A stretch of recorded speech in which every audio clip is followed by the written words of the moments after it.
Assalamualaikum warahmatullahi wabarakatuh. Kembali lagi di video saya yang ketiga. Masih membahas mengenai bakat-bakat yang berada di area Thinking Talents. Kali ini saya akan membahas mengenai bakat ideation.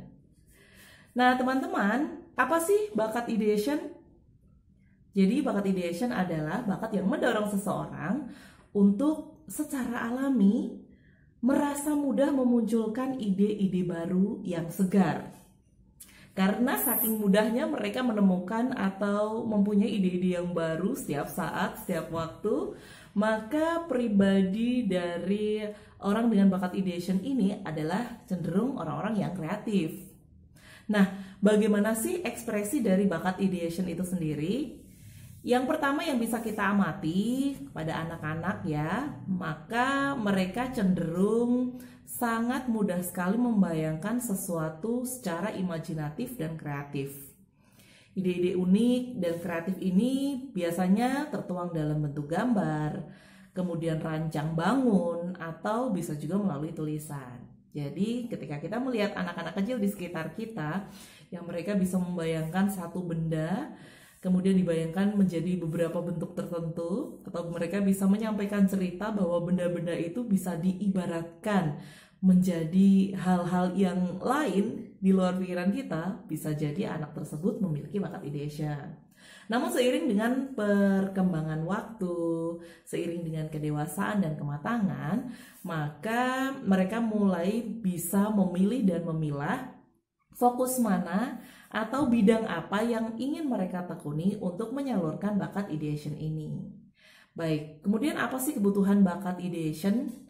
Orang-orang ideation itu membutuhkan keleluasaan untuk menuangkan bakat ideationnya ke dalam aktivitas-aktivitas tertentu dalam rangka mewujudkan ide-ide atau gagasan mereka.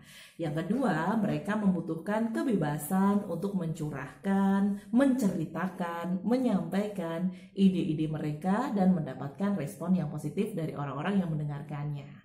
Baik, lalu apa sih bedanya jika seseorang memiliki bakat ideation kuat dengan seseorang yang hampir tidak memiliki dorongan bakat ideation gitu ya. Nah, seperti yang sudah saya sampaikan tadi, orang dengan bakat ideation itu memang secara alami ya, ide-ide itu mudah sekali bermunculan gitu. Bahkan tidak memerlukan dorongan atau stimulan dari luar pun secara alamiah mereka mudah sekali menemukan ide-ide baru. Namun bagaimana jika orang tersebut tidak memiliki bakat ideation? Ya, berarti kebalikannya. Orang tersebut tidak secara alami mudah mendapatkan ide-ide segar. Bisa jadi orang tersebut harus mendapatkan referensi dari luar atau masukan-masukan dari orang-orang di sekitarnya jika ingin membuat sesuatu yang baru. Nah, kemudian potensi kekuatan apa saja sih yang mungkin dimiliki oleh bakat ideation? Yang pertama adalah potensi kekuatan kreator. Jika bakat ideation berdampingan dengan futuristik, strategik, dan juga responsibility.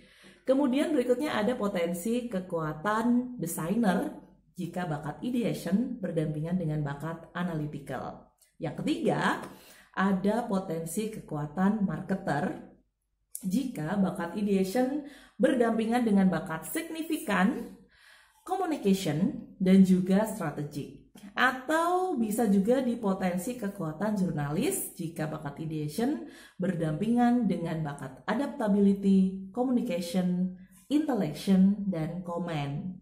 Kemudian berikutnya juga ada potensi kekuatan produser jika bakat ideation ini berdampingan dengan aktivator, responsibility, dan juga achiever. Kemudian bagi Anda yang memiliki bakat ideation tinggi, peran atau profesi apa saja yang memungkinkan Anda untuk diambil gitu ya. Ada wartawan, ada arsitek atau perancang dan pengembang produk-produk baru, atau Anda juga bisa memilih peran di pekerjaan di bidang marketing atau advertising ya, yang membutuhkan kreativitas untuk menampilkan sebuah produk gitu ya supaya diminati.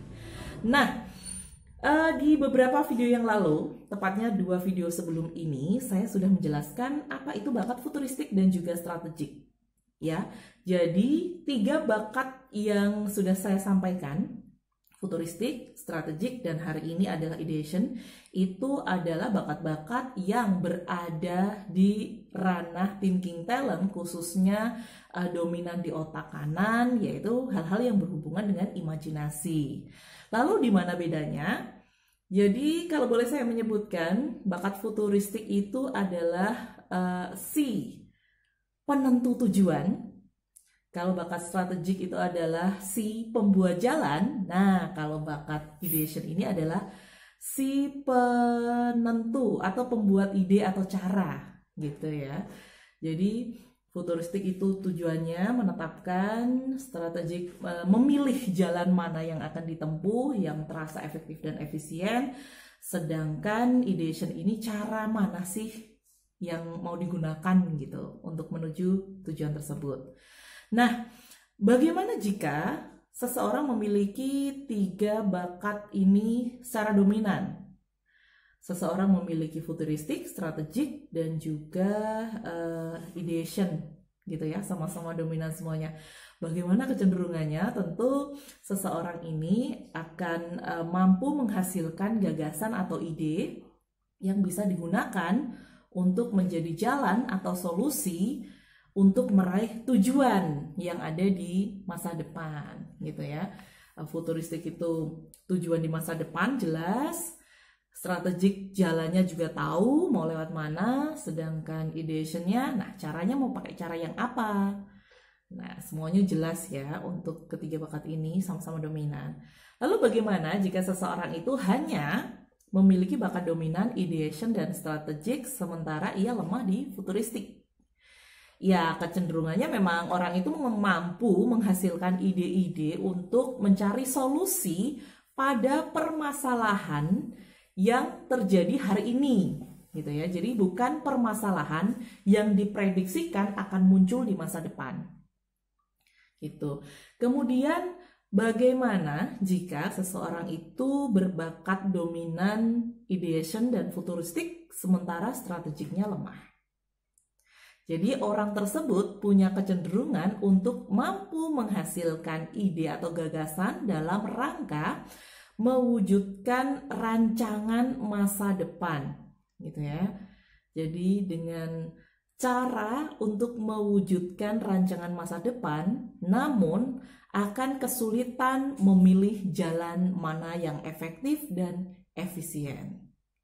Nah, teman-teman, apakah ada dari Anda yang merasa punya bakat ideation yang cukup tinggi?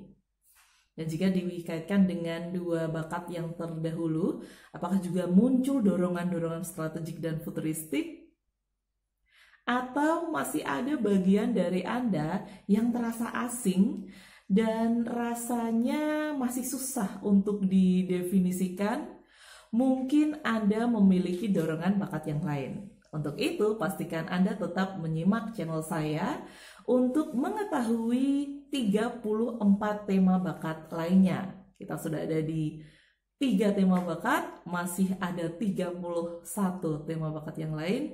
Jadi pastikan Anda tetap menyimak channel ini untuk mengetahui bakat yang mungkin ada dalam diri Anda. Demikian penjelasan saya mengenai bakat ideation. Terima kasih sudah menyimak. Jangan lupa like, comment, and subscribe. Assalamualaikum warahmatullahi wabarakatuh.